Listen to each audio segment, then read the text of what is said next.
واحد السلام عليكم. هي انت وانتي تنتي اللي حداه معاه، اش كاتسين تديروا؟ اش خباركم؟ فين وصلتوا في الحياة ديالكم؟ كلشي مزيان؟ هو اجي نشوفوا فين وصلتوا. مرحبا بكم في هذا الفيديو الجديد. اليوم غنهضروا على واحد الموضوع اللي بزاف من الناس كيسولوا عليه: كيفاش نولي محافظ على الطريق ديالي، وكيفاش نبقى متبع بالاهداف ديالي بلا ما نحبس في نص الطريق. وشي زي شحال من الناس تيكونوا تيبداو مجهدين وتيوقفوا في نص الطريق. اول حاجه خاصنا نفهموها: الاستمراريه ماشي مساله ديال القوه، ولكن ديال العادات الصغار اللي كنديرو كل نهار. بزاف ديال الناس كيبداو بالحماس كبير، النهار الاول تيديروا لك لاله ساعه ديال الرياضه، وما ياكلوش مزيان، قال لك حكا دير ريجيم ويقرا لك ساعتين، ولكن من بعد يومين ولا ثلاثه كيبداو صافي الحماس تيمشي، تيبدا داكشي يمشي بشويه بشويه حتى تيوقفوا. علاش هادشي تيوقع؟ حيت بداو بالجهد، بداو بزاف، بداو بشي حاجه اللي كتر منهم، بالضغط على راسهم، شي حاجه اللي موالفينش اصلا يديروها. فالسر الحقيقي هو تبدا بشي حاجه صغيره، واللي هي صغيره بزاف. مثلا بغيتي تقرا كل نهار، بدا غير ب5 دقائق، يا سيدي غير ب5 دقائق. عيرها انت في التليفون ديالك، غير تصوني الالارم صافي يجمع الوقفه. الا بغيتي دير رياضه دير، بدا غير بتمارين خفاف ديال 2 دقائق. الا بغيت تنوض بكري، غير الالارم ديال غير ب10 دقائق قبل من الوقت اللي موالف تنوض فيه، وشوف كيفاش واش غتقدر عليها ولا لا. علاش هاد العادات الصغار تيخدموا في نظرك؟ حيت ما كيحتاجوش الطاقه، وما كيخليوكش تحس بالضغط، وهذه هي الطريقه اللي تتخليك تستمر في داكشي اللي تدير.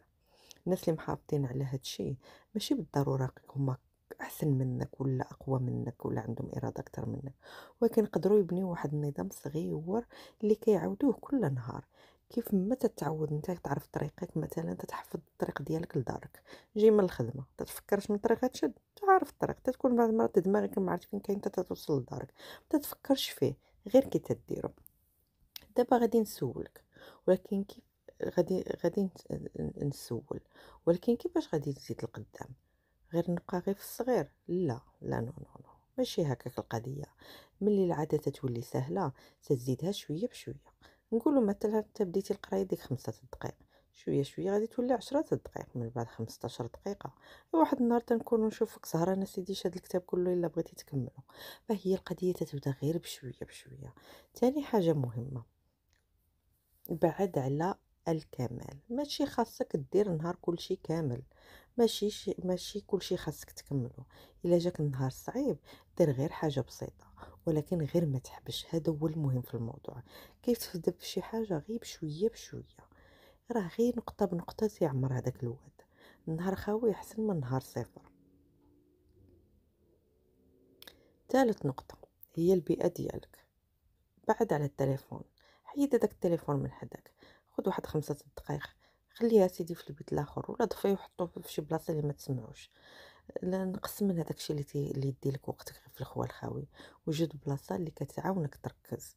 يعني خلي التليفون بلاصه ولا حطو في السيلونس، جلس في واحد البلاصه اللي خاويه. البيئه كتغلب الاراده بزاف ديال المرات.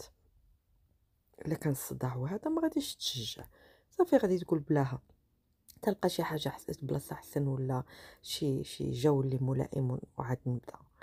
شجع راسك، هذا من الحوايج اللي مهمين. كل خطوة صغيرة في النجاح كل نهار كدير فيه حتى شي حاجة بسيطة، هو النهار قربك للهدف ديالك. يعني خطوة بخطوة، المهم دير هذيك الخطوة، المهم تبداها دابا، والمهم تبقى فيها. هذا هو المهم، ماشي ضروري دير الخطوة كلها، نص خطوة حتى هي محسوبة سيدي، كاع ما يبقى فيك الحال. نجمعوا هذا الموضوع كله: الاستمرارية هي أنك دير شوية بشوية، ولكن كل نهار. هذا هو السر اللي كيبدل الحياة، غير مع الوقت. أنا غادي ندير لكم سلسلة إن شاء الله بشوية بشوية، باش نشوفوا كيفاش نقدروا نتحكموا في حياتنا ونتحكموا في وقتنا، ونديروا عادات اللي تقدر تساعدنا وتغير لنا المستقبل ديالنا. لا كلشي تيجي غير بشوية، غير بالهداوة والبساطة. حنا ما بغيناش نضغطوا على راسنا، ما بغيناش نحيدوا الحوايج كلشي من دقه واحده، بغينا نخليو حوايجات زوينين اللي تنبغيو، بغيناش نحرموا راسنا من كلشي، ولكن خصنا نبداو في واحد البلاصه، غير هي بشويه بشويه. شكرا على المشاهده. الى عجبكم الفيديو ما تنساوش تخليو لي لايك وتشتركوا في القناه ديالي، ولا بغيتو تشاركوا الفيديو مع احبابكم مرحبا، ولا عرفتي اش ديروا، ما تشاركوا ما والو.